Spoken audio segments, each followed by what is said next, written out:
Salta! Salta se situe dans le nord-ouest argentin, au pied oriental de la cordillère des Andes. Elle est la plus grande ville de cette région. Salta a été fondée en 1582 par les Espagnols. Elle est la ville qui a le mieux préservé son architecture coloniale.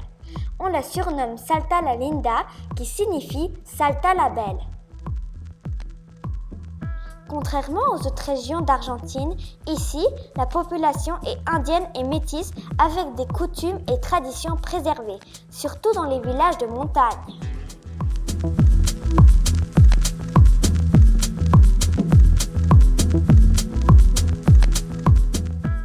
Humahuaca est une ville de la province de Jujuy.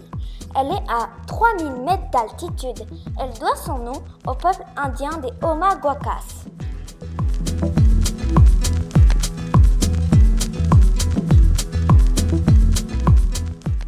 La vallée de la Quebrada de Humahuaca est un profond canyon de toute beauté. Elle a été déclarée patrimoine culturel et naturel de l'humanité.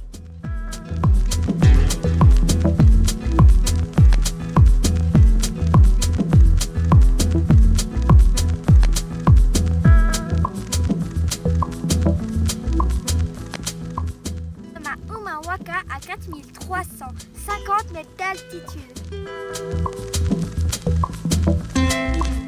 Ces paysages splendides, aux formes surprenantes et aux multiples couleurs, ont été formés par de nombreux minéraux pendant des millions d'années. Minero, su copla rompe la roca de esa piedra adormecida. Pucará de Tilcara est un site archéologique indigène abritant les vestiges d'une ancienne forteresse, construite par les Indiens Omaguacas de la tribu des Tilcaras. Minero.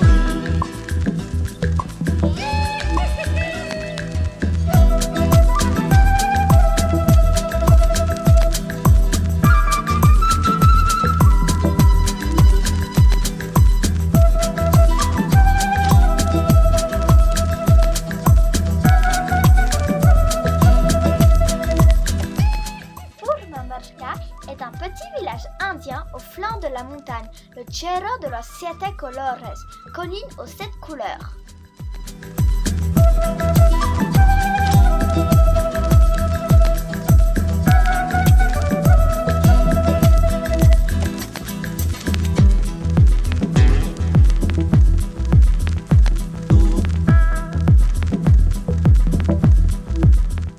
C'est avec une grande excitation que nous avons débuté cette excursion pour les Salinas Grandes. Mais c'était sans compter sur la beauté des paysages qui allaient s'offrir à nous en chemin, avec notamment le passage d'un col incroyable à plus de 4000 mètres d'altitude.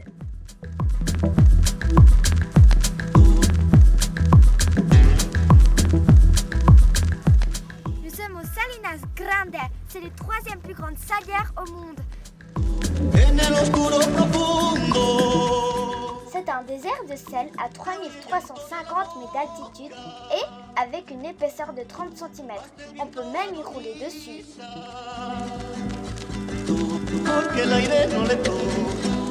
Il y a des millions d'années, la mer submergeait une grande partie de la région. Ici, c'était un lac, vestige de cette époque.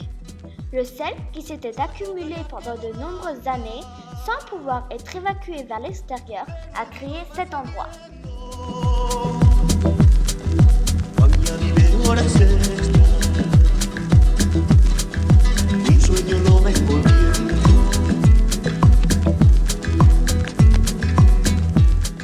Notre prochaine destination est Cachi, et pour y arriver, nous allons longer le Rio Calchaquiès.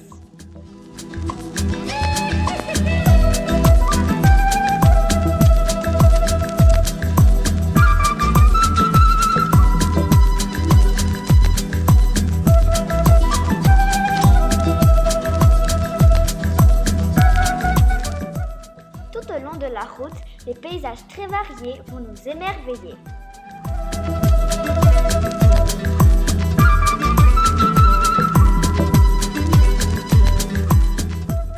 voilà arrivés dans la charmante petite ville coloniale Cachi.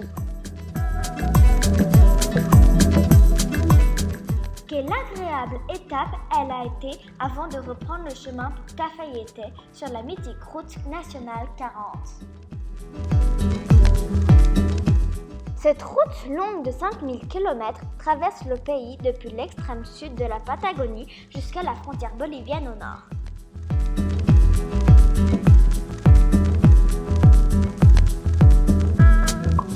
Le tronçon que nous avons emprunté a été des plus périlleux. En effet, ce tronçon n'est qu'une piste en très mauvais état, parfois avec de l'eau de la rivière sur la route. Pas facile avec une voiture pas du tout adaptée.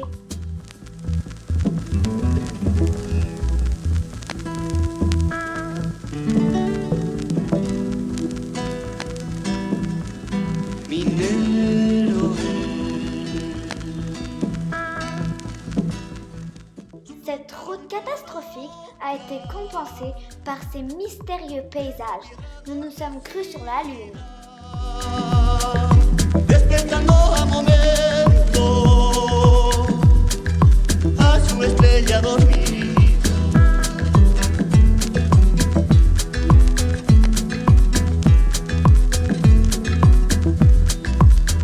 Minero.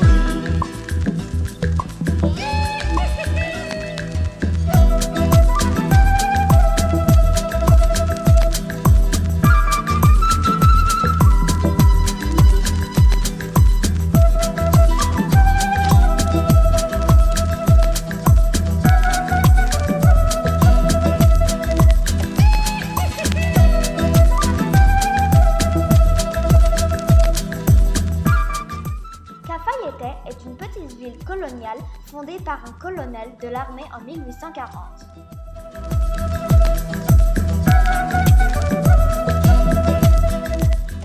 La région est connue pour ses nombreux vignobles et caves à vin.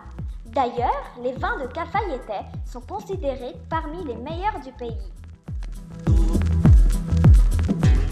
Direction la Quebrada de las Conchas ou de Cafayete. Il y a des millions d'années, ces lieux dormaient sous l'eau. D'ailleurs, conchas veut dire en langue traditionnelle coquillage.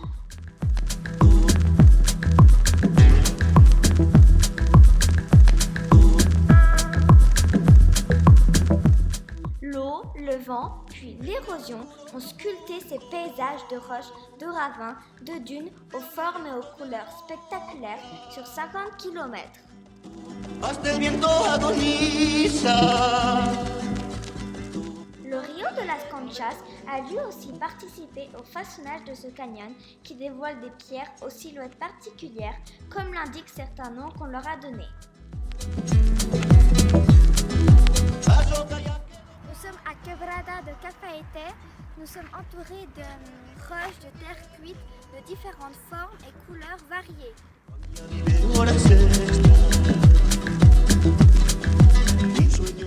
Décidément, les paysages du nord de l'Argentine n'auront pas fini de nous surprendre et de nous éblouir. Quelle merveille ce pays! C'est avec beaucoup de tristesse que nous quittons pour de bon l'Argentine. Muchas gracias, Argentina, Por habernos acogido. Te voy a re extrañar.